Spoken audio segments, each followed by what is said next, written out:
All right, welcome to the first lecture in Physics 3030, the universe. And today we're going to be talking a little bit about history, and of course, history really of cosmology and astronomy. And this is just a history mostly of people noticing the sky, but not just noticing the sky, but making scientific advancements and understanding about what was going on in the sky. Now, we all know that many cultures have myths about the sky or where we are, what our position in the world is. And there's a famous Native American myth about the flat Earth sitting on top of a big turtle, right? And the turtle is what carries the Earth around. So this is one that a lot of you are probably familiar with. We're going to steer away from myths, though, and we're really going to just talk about, again, what information people started to acquire back in the day. So let's first start with the Egyptians, okay? And just to have some idea of what they understood and what they knew. They knew about equinoxes, which an equinox is when the length of the night is equal to the length of the day, and the solstices, and the solstices are the longest and shortest day. And I imagine you know that the longest day is in the summer and the shortest day is in the winter.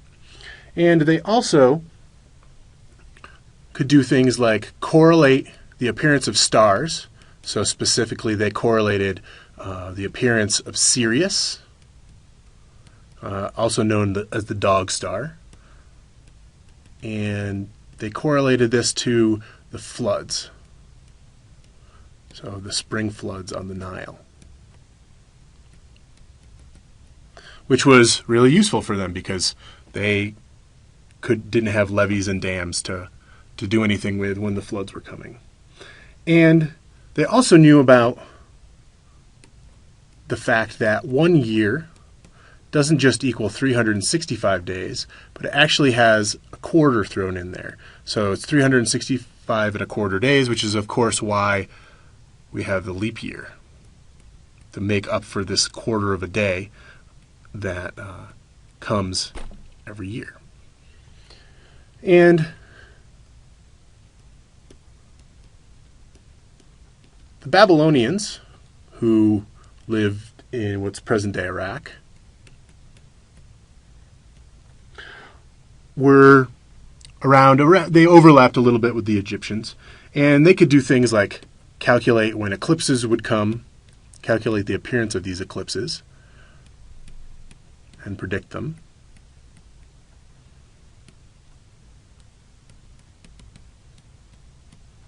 And I think most important for the Babylonians, there were other advancements as well, scientific advancements, but they kept detailed records.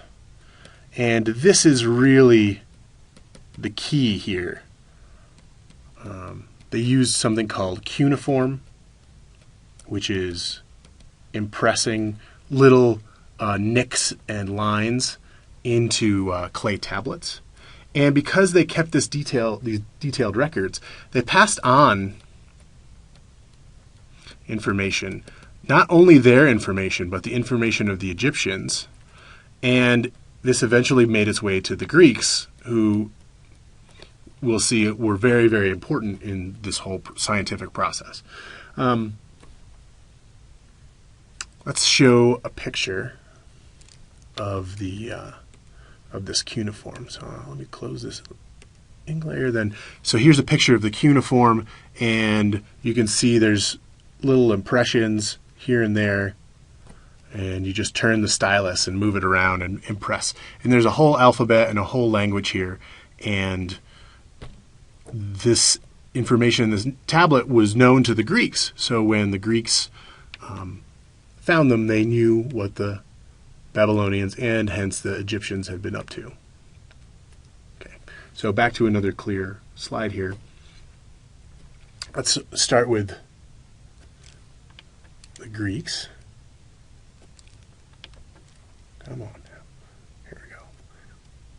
And this is the ancient Greeks, of course. And we'll start with Thales of Miletus, who is sort of credited with being the father of science. And this is about 600 BC. And we could talk a lot about ancient Greek science, but I just want to, again, highlight some of the astrophysical and cosmological information these guys had. And he was seen to be the first scientist because he used the natural world to explain things. Basically, if you couldn't see it, then it wasn't a good enough explanation, the natural world, to explain things. And he also is credited with stopping a 5-year war by predicting an eclipse, which is pretty amazing. The next Greek philosopher / scientist I want to talk about is Aristotle. He had one of the first solar system models. And his model had 55 concentric spheres, okay, with, of course, the Earth at the center at this time, and these huge spheres that everything moved around the Earth. And then way out on the outside, something called the prime mover, which was even outside of the stars and made everything on the inside spin around. He also didn't believe the Earth was flat, couldn't prove it, but he believed it. He believed this because when you see an eclipse, okay, so this is the moon now. When you see an eclipse and you see the shadow of the Earth that comes between the sun and the moon come across it, it doesn't come across with a straight line. It comes across with a curved line. And as you go, it kind of looks like this thumbnail moving its way across the moon. And that's why he didn't believe that the Earth was flat. Now, of course, it could have been flat circle, so it was really hard to prove any of this. Okay, let's do some erasing here. And we're going to start talking about Aristarchus. Now, you've probably heard of Aristotle, probably not Thales of Miletus, but Aristarchus, he gets a bum rap, and he's a guy that you probably should have heard of before. Now, Aristarchus is famous. Aristarchus, because he is credited with actually coming up with the first heliocentric solar system.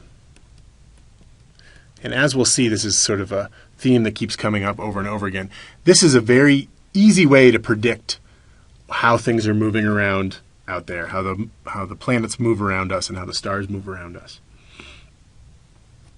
And of course, heliocentric means sun is sitting in the center, the Earth moves around it, and all the other planets move around the sun as well. Now, of course, this really butted up against the beliefs at the time of what people thought. Everyone thought that the Earth was the center of all things, and that things fell back to the Earth because they wanted to be back at the center of the universe. That's why they thought everything fell back to the Earth. And in fact, this theory, this heliocentric theory, was disproved. And I'll say disproved because, of course, we all know this is to be true, by a lack of what we call parallax. Now, parallax is a very important visual effect that we'll talk about in great detail in the next couple of lectures. But basically it means if you close your eye, if you close one eye and then the other eye, it sort of looks like things move from right to left. And this is actually what we do have parallax in our eyes because they're set a little bit apart. That's actually how we can tell the depth of something. So our depth of vision has to do with this parallax. And the idea was that if the Earth was moving around the sun, the stars in the background when we're at one side of our orbit or the other side of our orbit should look like they've changed position a little bit. Now this does happen, and the problem is that at the time it was just too small to see. And we can see it nowadays, but not even with all stars, just with closer stars. And we'll talk more about parallax as it comes. But this is an interesting lesson, right? This idea that this was disproved. And science is always changing, right? What we know is only as good as the instruments that we have to measure it, right? And I'm a theoretical physicist. There are experimentalists out there, and the experimentalists are taking my theories and my predictions and trying to find them out there, or just trying to measure things and seeing if they fit in with what we know about the Earth. And you will see that this is a very important theme that we'll see over and over again. This was disproved back in ancient Greece, but it was actually the truth, or at least the truth as we know it today. And so this is the idea. Science can always change. And we'll talk more about that sort of as we go along in this class. Okay, and the next Greek philosopher / scientist / astronomer that I want to talk about is Ptolemy. And Ptolemy is really important. He actually predicted a solar system that was Earth-centered, Terra-centric if you want to call it that. And the thing was that it couldn't just be like Aristotle's system where everything was on a sphere, because you could see that the planets don't really move on spheres perfectly around the Earth, because you can look at the stars, you watch them over time, and it doesn't work that way. Oh, spelling things wrong here. Solar system. So instead of using just big spheres, he had a system that had something called epicycles. And epicycles are, you have the Earth, and you have the planets, and there's a center of the epicycle, and then there's some circle, right? So there's another planet here. So this is like Mars or something. And this circle goes around and around, and then that circle moves around. Now, there's nothing here at the center, right? So there isn't anything actually sitting there at the center of this epicycle. It's just that Mars moves around some center point that keeps moving around the Earth. Now, that's what it sort of looks like now. If I was to actually draw a picture of this, right, as this went around, it would look something like this, which is a really strange way for something to move, right? This is funny because things on Earth do not move this way. And even though that was the case, let's see. Get rid of this here. So they don't move this way.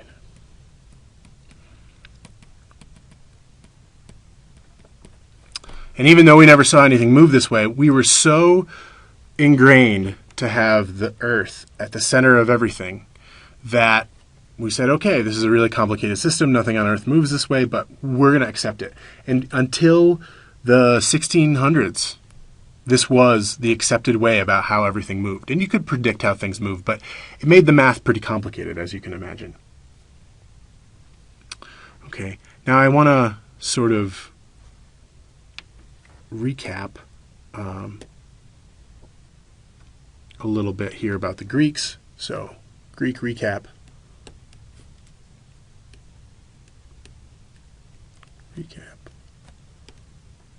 And that's that through Thales, The Greeks introduced the principle of explaining their observations by natural causes, right? So everything had to be caused by some natural cause, and by natural means something that we can measure, something that we can see. And they still believed that everything was Earth-centered, and as I alluded to before, this is why objects fell back to Earth. Because they wanted to be back at the center of the universe. Everybody wants to be at the center of the universe. Okay, so that's where we're at right now. Now let's move on to European astronomy and cosmology. Okay, this is really the Renaissance era.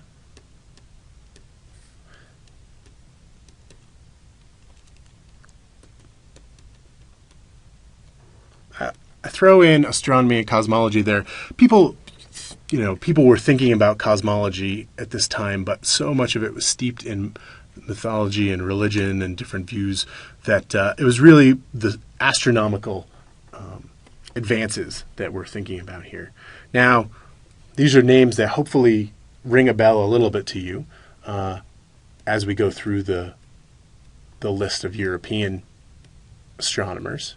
Copernicus, who is a Polish priest, and just to give you some ideas here, I'll throw some years up just so you know what kind of years we're talking about. He was a Polish priest, and he came up with a heliocentric model, again sun-centered, of the solar system, and he started using this, and he was really careful to say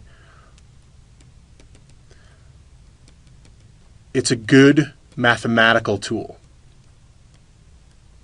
right? It's not that that stuff isn't going around the Earth. It's just that if we just imagine that everything was moving around the Earth, then the math is just way easier. So let's just do it this way. Let's just do the math this way, okay? But we don't really have to say that the Earth's not at the center of anything. It's just if it wasn't at the center of everything, the math would be way easier. Now we're sort of leaning towards something a lot of you may have heard of that a lot of us refer to as Occam's razor. And this is an idea in science and in life in general that the simplest idea, well, not idea, but the simplest explanation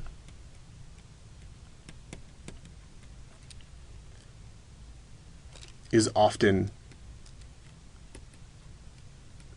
true, is often the explanation. Okay. And in the case of Copernicus, he really didn't want to tell people that he thought the Earth was not at the center of things, but it turned out to be the simplest explanation. And we'll come back to this over and over again. We'll see that Occam's razor often comes back to be the best way to decide what the answer is. Okay. Copernicus was so careful because the church was really angry about folks who said that, no, the Earth isn't true. And a guy named Giordano Bruno, who was an Italian cosmologist and priest, was actually burned at the stake.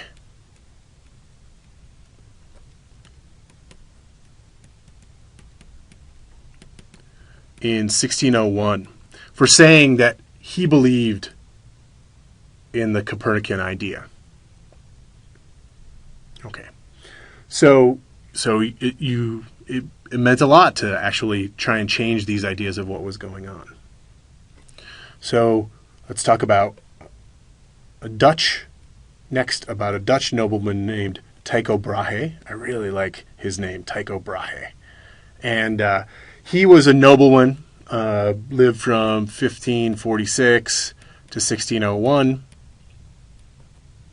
And he also came up with a geocentric model where basically what happened was, so he came up with a geocentric model, which is Earth-centered, right? So you got the Earth here.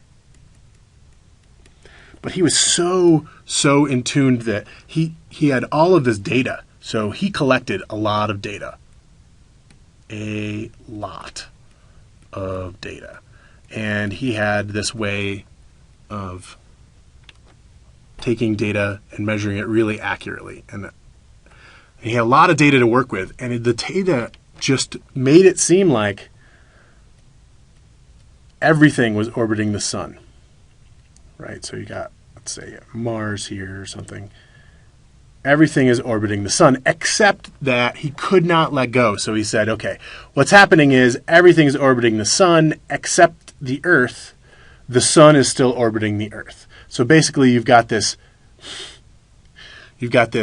big clump of stuff over here, that is orbiting the Earth. But everything else is orbiting the sun. And of course this is moving on some little epicycle, or else this wouldn't all work out the way it was supposed to. Which, again, seems overly complicated, and we know it to sort of not be the case, right? Okay, so let's clear this and move on. So Tycho Brahe's assistant in the Netherlands there was a man named Johannes Kepler. And he was famous for his laws, so laws of planetary motion. And he sort of inherited Tycho Brahe's data set, which was this huge data set, biggest data set of anyone at the time in one place. And there are many of these laws. One of the neater ones is that all orbits are elliptical. So all the orbits of the planets are elliptical. So now we're sort of getting away from the circle idea. So now you have the sun over here, the sun, and instead of it being a circle, you have an ellipse. So this is just the Earth's orbit. It's not a perfect circle. Some elliptical thing. And there's two focal points in the middle of the ellipse, and one of them is at the sun. And this opened it up again. Calculations to predict where things were going to be are greatly simplified.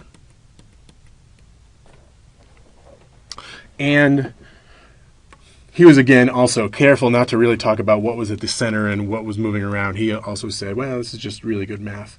And around the same time is a very famous guy named Galileo Galilei. And Galileo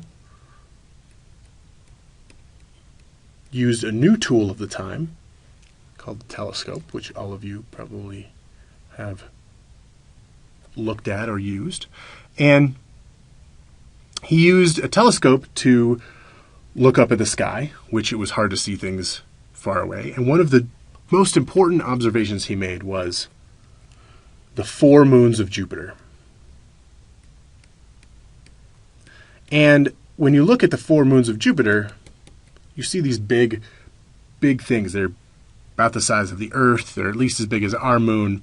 And because these things were moving around Jupiter, right, it implied that Earth was not the center of everything, right?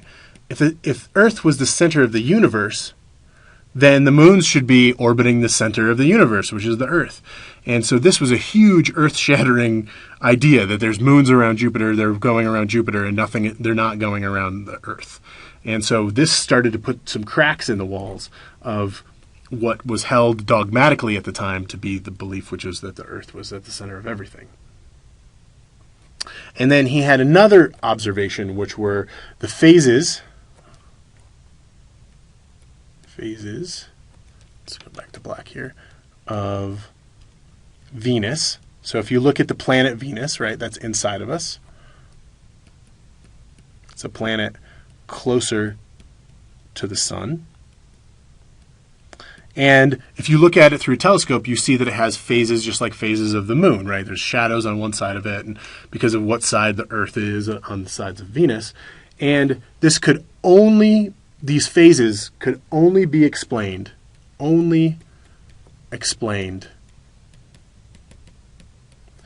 by the Copernican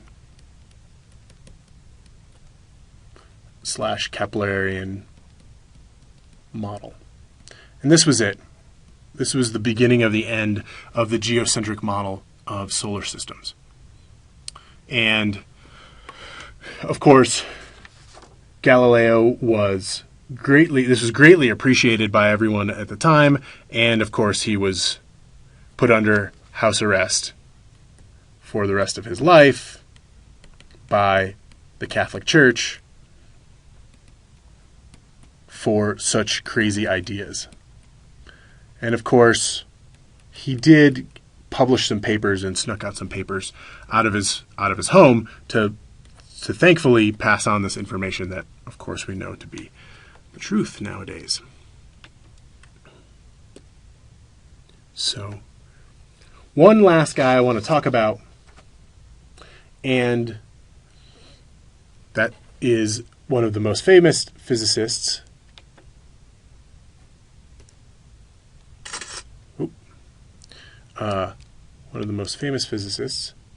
And that is Newton, Sir Isaac Newton.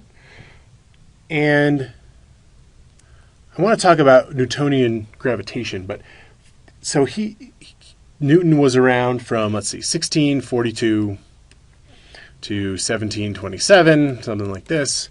And so besides his 3 laws of motion, which describes how everything we see around us moves, and of course, besides inventing calculus, he came up with a breakthrough idea.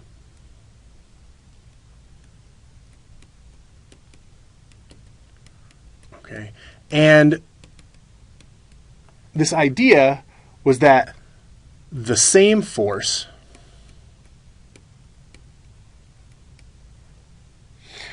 that makes objects move, or that makes objects fall,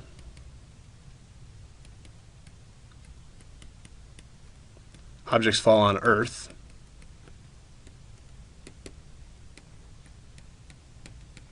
keeps the Earth moving around the stars. Keeps the Earth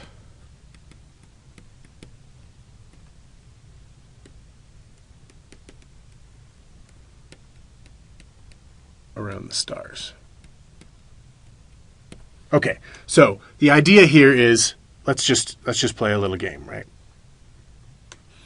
We're sitting here on the Earth, and we throw something in the air. And, of course, it falls back to the Earth, right?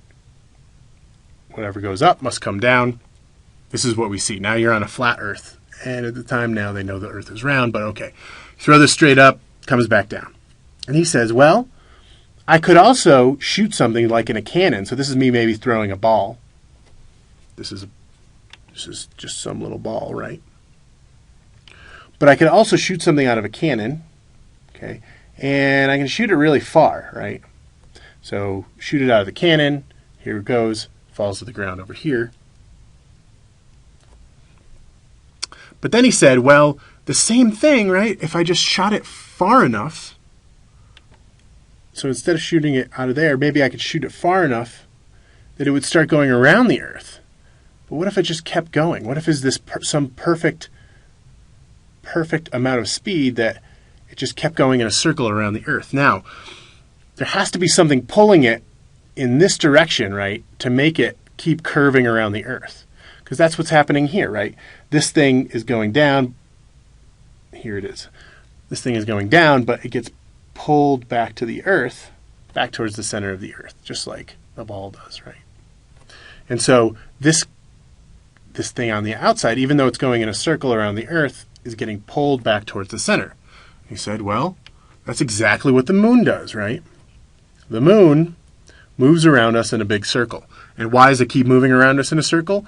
Because the force of gravity is keeping it there.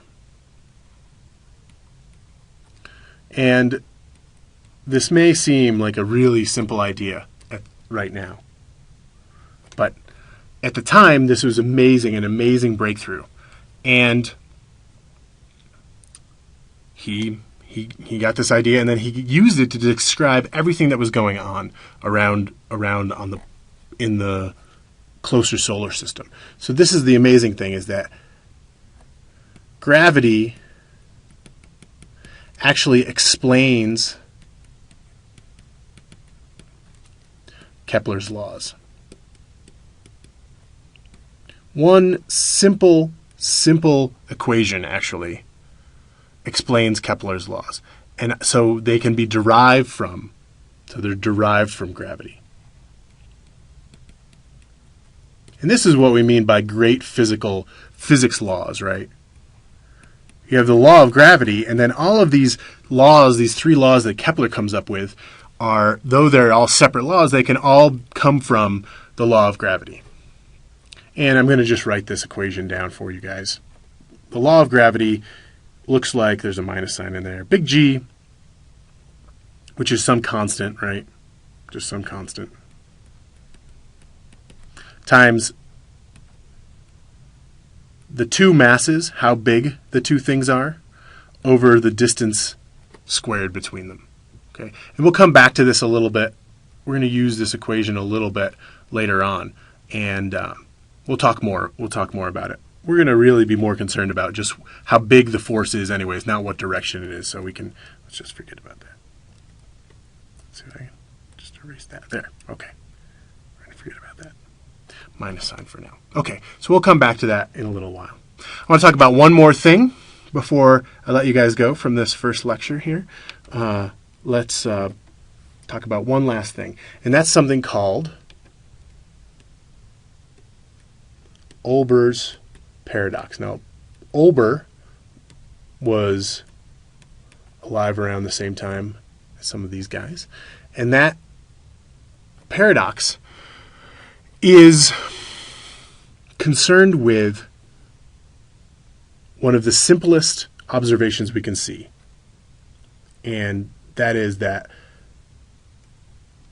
the sky, the night sky, is mostly dark, right? You look out there when there's no moon, when it's not the nighttime, or it's not the daytime, and it's mostly dark. And there's a little bit of talk about this in your book. I would like you guys to read a little bit about Olber's paradox, and we're going to talk a little bit about it. But the idea is that because because the sky is dark, mostly dark, this implies that the universe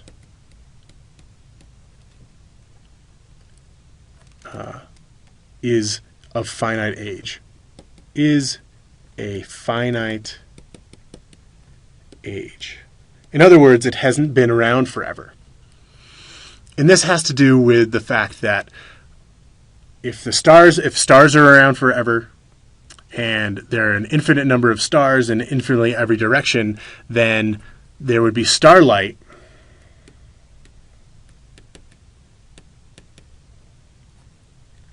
in every direction, coming from every direction, from an infinite amount of time ago, and it would be lit up. So the night sky would be lit up. So,